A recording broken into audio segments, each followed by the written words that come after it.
Hello guys, कैसे हैं आप। मैं हूं के एस चौहान, जीएस वाला में आप सबका स्वागत करता हूं।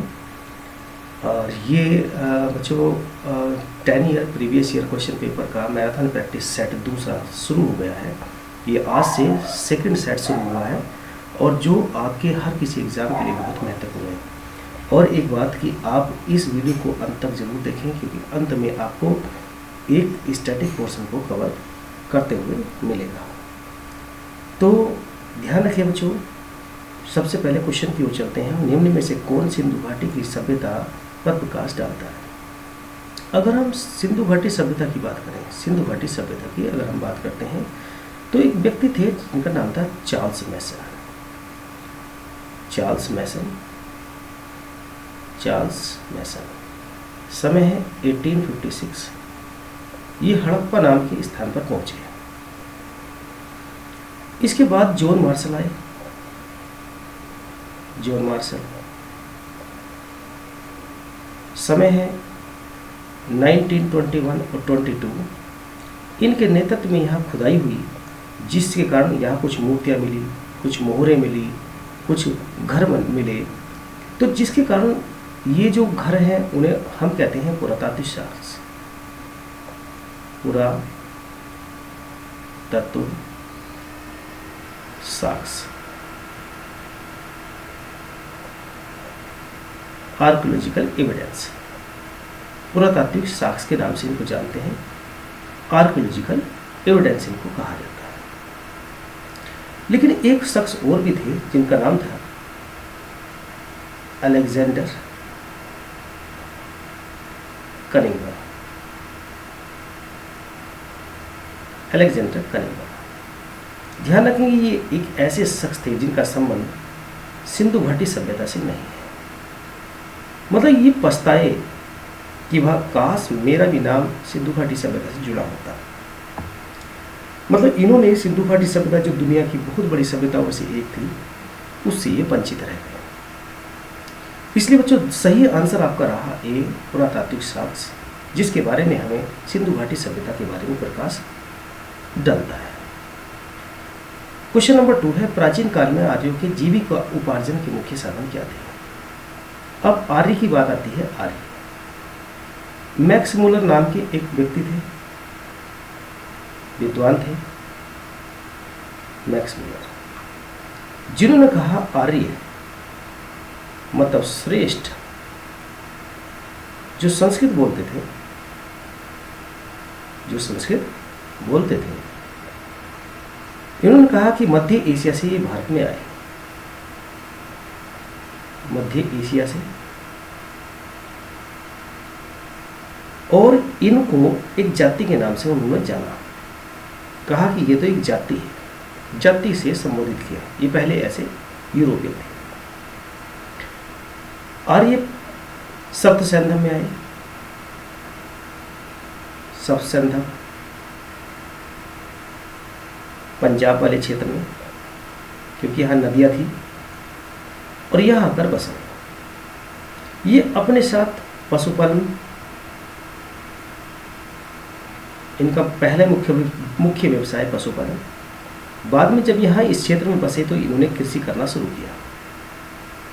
बाद में चलकर इनका मुख्य व्यवसाय कृषि हो गया। यहीं पर इन्होंने 4 वेद लिखे, ऋग्वेद,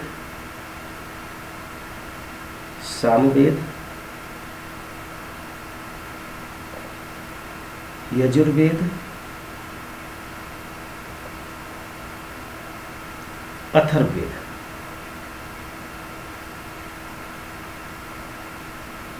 अथर्ववेद, ध्यान रखेंगे वेदात्री, वेदात्री मतलब 3 वेद। वेदात्री का मतलब है 3 वेद। कहा जाता है ऋग्वेद को, सामवेद को, यजुर्वेद को, और अथर्ववेद को बिल्कुल अलग वेद माना जाता है। ऐसा क्यों? अगर ऋग्वेद की बात करें तो यहाँ स्तुति, पूजा पाठ। सामवेद मतलब संगीत, यजुर्वेद मतलब कर्मकांड, बलि। बलि, कर्मकांड। लेकिन अथर्ववेद में बच्चों यह है जादू टोना। जादू टोना, तो जादू टोना तो मैजिक अलग ही होगा ना। इसलिए बच्चों सही आंसर आपका है कि इनका जीविकोपार्जन का साधन था कृषि। A is the right, A is the right answer. अतः ऋग्वैदिक काल में जनता निम्न में से मुख्यतः किस में विश्वास करती थी, किस में विश्वास रखती थी। अब ध्यान रखें कि जो आपका ऋग्वेद है सबसे प्राचीन वेद है, इसका जो तीसरा मंडल है, थर्ड मंडल, इसमें गायत्री मंत्र है। गायत्री मंत्र, गायत्री मंत्र है जो विश्वामित्र ने लिखा है। विश्वामित्र, अब विश्वामित्र ने किसके लिए लिखा है तो आप समझिए, ये लिखा है सूर्य के लिए, और सूर्य का पर्यायवाची है सावित्री, सविता, सावित्री, सविता। ध्यान रखिए। अगर हम 90 मंडल की बात करें तो इसमें सोम के बारे में लिखा है, और 10वें मंडल के बारे में लिखा है तो यहां पर लिखा है 4 वर्णों, 4 वर्णों के बारे में, जैसे ब्राह्मण, जैसे क्षत्रिय, जैसे वैश्य और शूद्र। ध्यान रखेंगे कि जो ऋग्वेद है सबसे प्राचीन वेद है। अब यहां जो ऋग्वेद था, ऋग्वेद है, इसमें ये विश्वास करते थे बलि में, कर्मकांड में, कर्मकांड में। इनका कहना था कि यदि यज्ञ करते हैं तो यज्ञ से इंद्र देवता प्रसन्न होते हैं, अग्नि देवता प्रसन्न होते हैं, और ये एक देवताओं के माध्यम से इनके संपर्क होते हैं, और ये युद्ध में और भौतिक सुख में मदद करते हैं। इसीलिए सही आंसर हुआ डी, बलि एंड कर्मकांड। D is the right answer. Jain धर्म का आधार बिंदु क्या है? अब आप समझेंगे कि जैन धर्म के अंदर 5 महाव्रत हैं, 5 महाव्रत। पहला सत्य, दूसरा अहिंसा, तीसरा अस्तेय, चोरी नहीं करनी, अपरिग्रह, रिजर्व या स्टोर करके नहीं रखना। ये जो 4 हैं ये पार्श्वनाथ ने दिए। पार्श्वनाथ। और 5वां है ब्रह्मचर्य, जो महावीर स्वामी ने दिया। महावीर स्वामी। ध्यान रखेंगे इसमें सबसे अधिक जो फोकस था वो अहिंसा पर था, तो C is the right answer. Question number next है, सारनाथ में अपना प्रथम प्रवचन किसने दिया? अगर हम बात करते हैं महात्मा बुद्ध की, महात्मा बुद्ध,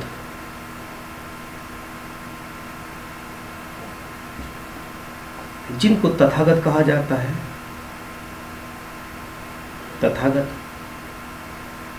जिनको सिद्धार्थ बचपन में कहते थे,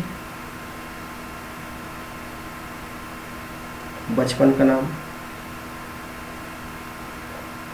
बचपन तो कभी आपका भी आया था। लुम्बिनी, लुम्बिनी जन्म से संबंधित है। बोध गया,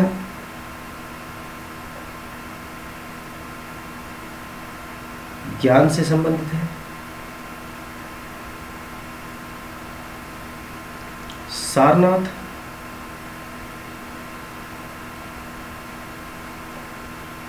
प्रथम उपदेश, प्रथम उपदेश से संबंधित है, जिसे धर्म चक्र प्रवर्तन कहते हैं। धर्म चक्र प्रवर्तन कहा जाता है। और एक आता कुशीनगर।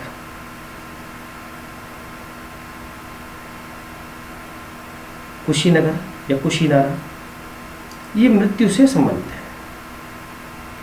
मृत्यु मतलब निर्वाण, महापरिनिर्वाण।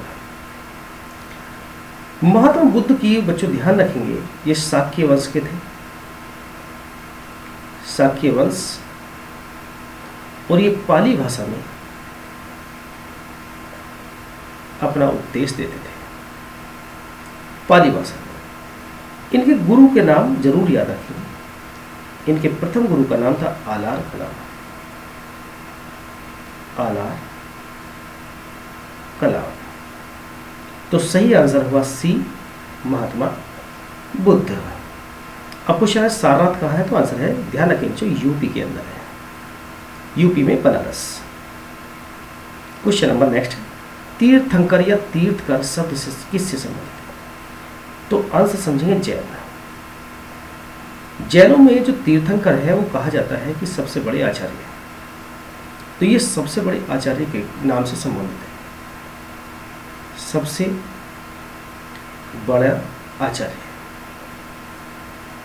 और सबसे पहले आचार्य है ऋषभदेव।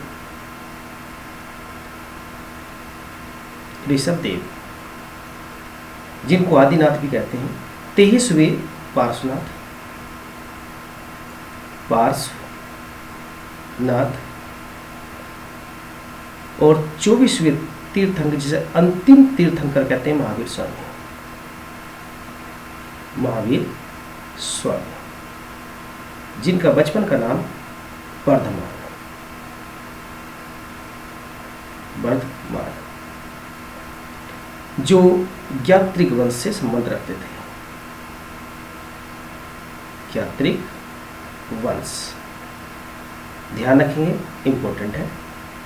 और इनकी जो भाषा थी, जिस भाषा में ये बात करते थे लोगों से, वो थी प्राकृत, प्राकृत, अर्धमागधी, अर्धमागधी।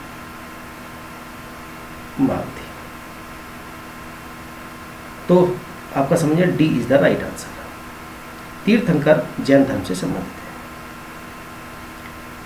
किसने सहिष्णुता, उदारता और करुणा के त्रिविध आधार पर राजधर्म की स्थापना की? बहुत important question. Ashok the great, कौन नहीं जानते? अशोक महान, अशोक महान। इनका उद्देश्य था कि राजधर्म चलाना है कल्याणकारी राज्य के आधार पर। तो ये चाहते थे कि कल्याणकारी राज्य बने, कल्याणकारी राज्य की स्थापना हो।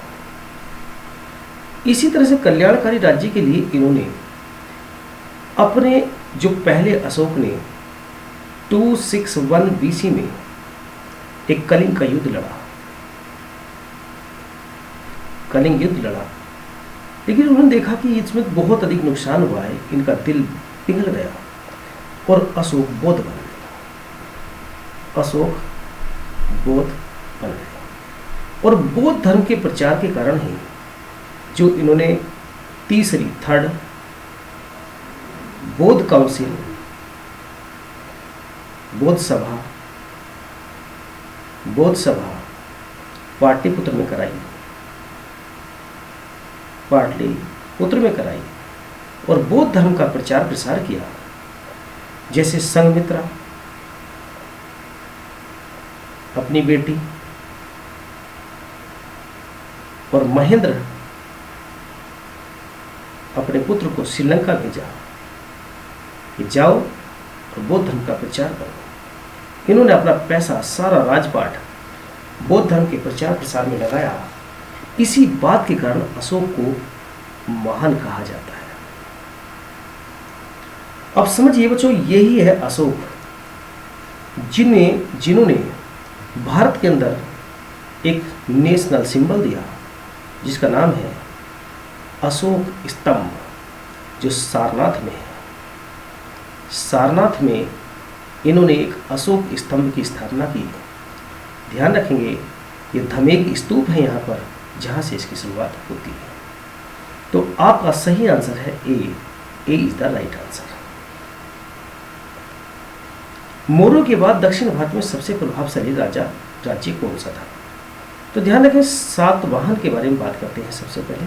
दक्षिण भारत में जैसे ही उत्तर भारत में जो आर्य मतलब मौर्य साम्राज्य जैसे जैसे पतन होना शुरू हुआ, तो सत्ता दक्षिण भारत की ओर जाने लगी और सातवाहन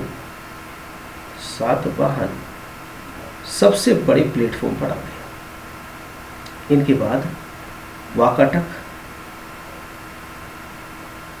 और वाकाटक के बाद चालुक्य। सत्ता दक्षिण भारत की ओर जाने लगी। अब सातवाहन राज्य की स्थापना सिमुक ने की है। सिमुक ने, ध्यान रखें, सिमुक ने इसकी स्थापना की और इसमें सबसे शक्तिशाली शासक था गौतमीपुत्र सतकर्णी। गौतमीपुत्र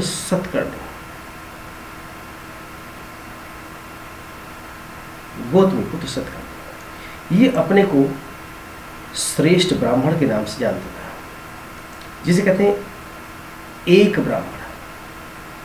ये अपने आप को कहते थे एक ब्राह्मण। ध्यान रखिए, वेरी वेरी इंपॉर्टेंट है। ये अपने आप को कहते थे एक ब्राह्मण, एक ब्राह्मण। इसके बाद यज्ञश्री सतकर्णी आए। यज्ञश्री सतकर्णी जो महान शासकों में से थे। इन्होंने, ध्यान रखेंगे, शीशे के सिक्के चलाए। शीशे के सिक्के सबसे इतिहास में पहली बार शीशे के सिक्के चलाने का श्रेय इनको जाता है। ऐसा क्यों? क्योंकि सोने को ये आभूषण मानते थे, इसलिए इनके शासनकाल में सोने के सिक्के नहीं थे। सोने के सिक्के इनके शासनकाल में नहीं थे, बाकी और सभी चीज के सिक्के थे। प्रोटीन के सिक्के चलाए। याद रखेंगे तो सही आंसर है प्रभावशाली शासक था Satavahana. Very very important. Ajanta और अलोरा की गुफाएं कहाँ हैं? तो आंसर ध्यान रखेंगे, ये दोनों गुफाएं महाराष्ट्र की हैं।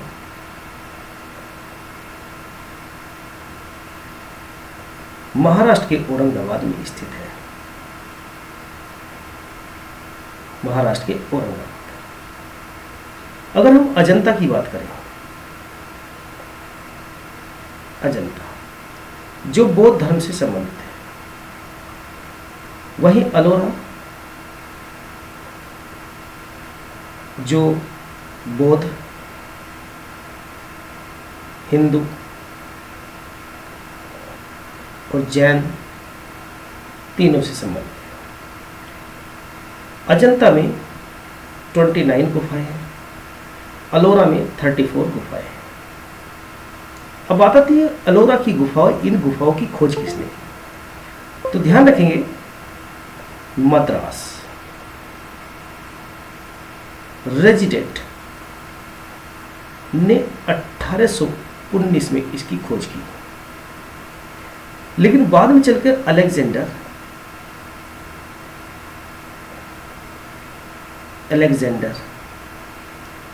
कनिंगम ने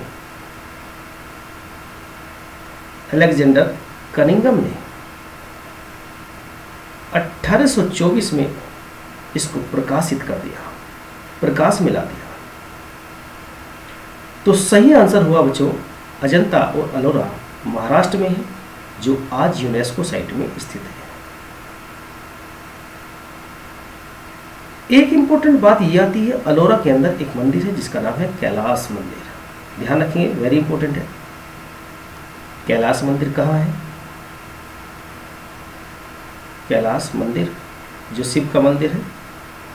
अब पूछेगा किसने बनवाया, तो कैलाश कृष्ण प्रथम। कृष्ण फर्स्ट, और ये राष्ट्रकूट राजा था। राष्ट्रकूट ये राजा था जिसने इसको बनवाया था। इसलिए सही आंसर होगा आपका सी इज द राइट आंसर। चलते हैं हम नेक्स्ट क्वेश्चन की ओर।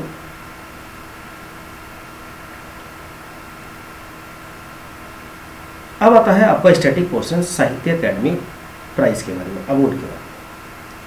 साहित्य अकादमी पुरस्कार एक साहित्यिक सम्मान है जिसे साहित्य अकादमी द्वारा हर साल दिया जाता है, और ये संविधान की 8वीं अनुसूची के 22 भाषाएं प्लस एक राजस्थानी